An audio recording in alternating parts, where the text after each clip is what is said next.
Live yet? Oh, we're live now, apparently. So welcome to part 4 of the social skills mini course.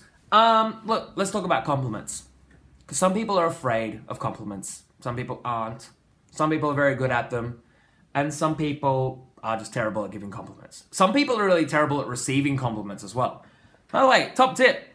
Someone compliments you and you don't know what to say, just say thank you. You don't have to justify it. You don't have to say, if someone says, oh, I like your hair, you're like, oh, I did all this thing. Just fucking say thank you. Just validate the fact that they liked something about you, because when you validate them, they might like more things about you. But giving compliments, when you give compliments to someone, if you give it from a place that you just want that person to like you, people will know. They'll feel it. If you give them a compliment based out of something that you genuinely like, then that's something that they feel. Because remember, we've been talking about emotional transference, right? Emotional transference is the name of the game, where when you express something, other people will feel it and understand it, and they will get what you get.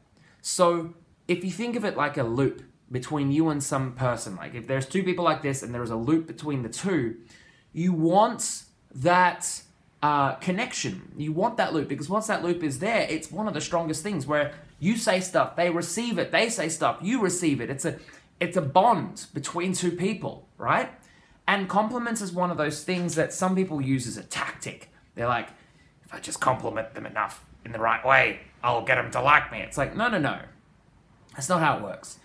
Instead, what I want you to consider is that you should only compliment someone if that's what you feel needs to happen. For example, with that loop, if that's a thing that you need to say in order to keep that loop going, to get that cycle going, to get that flow rolling, then just say it. But some people are like, if I compliment someone or if I tell them how I feel, they'll run away. It's like, no. But if they run away, that just shows you more about them than it does about you.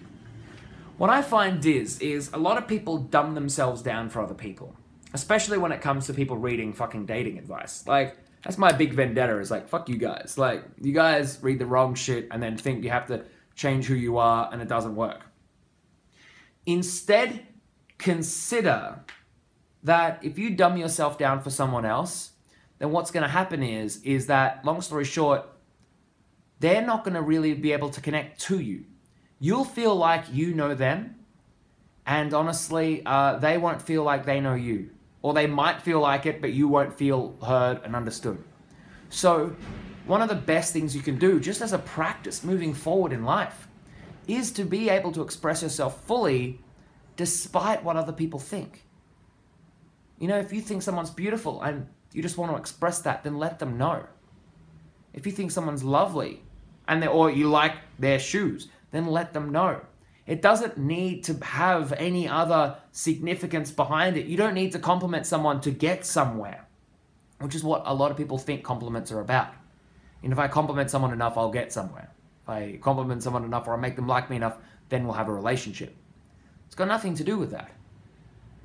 Like, it might have worked in the past, but that's like, I love the story of the golden, the golden goose and the farmer. It's like, it's like one day you find a goose and it lays a golden egg.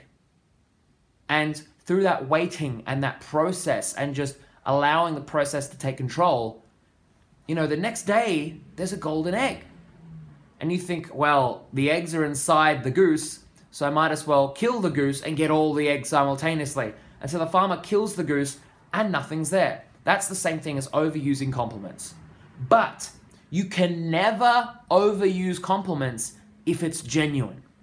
That's the truth. Because eventually, like, if it's really genuine, you won't run out of things to say. You'll be sharing, you'll be sharing, you'll be sharing, you'll be sharing, you'll be giving, you'll be giving, you'll be giving, you'll be loving, you'll be loving, you'll be loving. Maybe you'll make that person feel uncomfortable, but through that sheer love, you'll be like, shut the fuck up. Like, I just want to let you know how I feel. And then they'll realize that it's just expression for the sake of expression, and it's got nothing to do with them. Because the reason why people feel uncomfortable with compliments sometimes is that too many people have complimented them trying to get something out of them.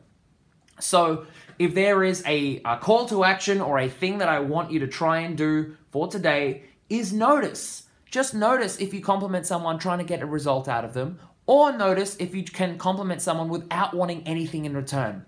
Because when you do that without wanting anything in return, what happens is people want to spend more time with you. It's the great contradiction of life. When you don't want to spend time with people, they want to spend time with you. When you don't want things to work, sometimes they work. But that's only because you allowed the composite parts of that relationship to come together in the most appropriate way. They come together in a way that's like, look, you might have complimented at the right time at the right place, but it's because that was a bottled up thing and that transferred over to them. That love, that admiration, that care transferred over to them, and that's because it hit them. But if you empty the jar too soon, you don't let it build up for that transference to be there, and it becomes empty and shallow. Anyway, that was this live video. If you're interested in my 7-day self-love course, go to 7dayselflovecourse.com. If you're interested in working with me one-on-one, go to loveonmyterms.com, where you can apply for a free coaching call, and we can talk about my 6-week program, because that is fucking phenomenal. My goal with that program is to pretty much just put me out of a job. You know, like, I want, after people do my program, for them to not have, like, not to need someone like me in the future. Very simply put. If you're interested in more articles, things like that, go to gethimhooked.com. And thank you so much for watching, and I'll talk to you soon. Bye.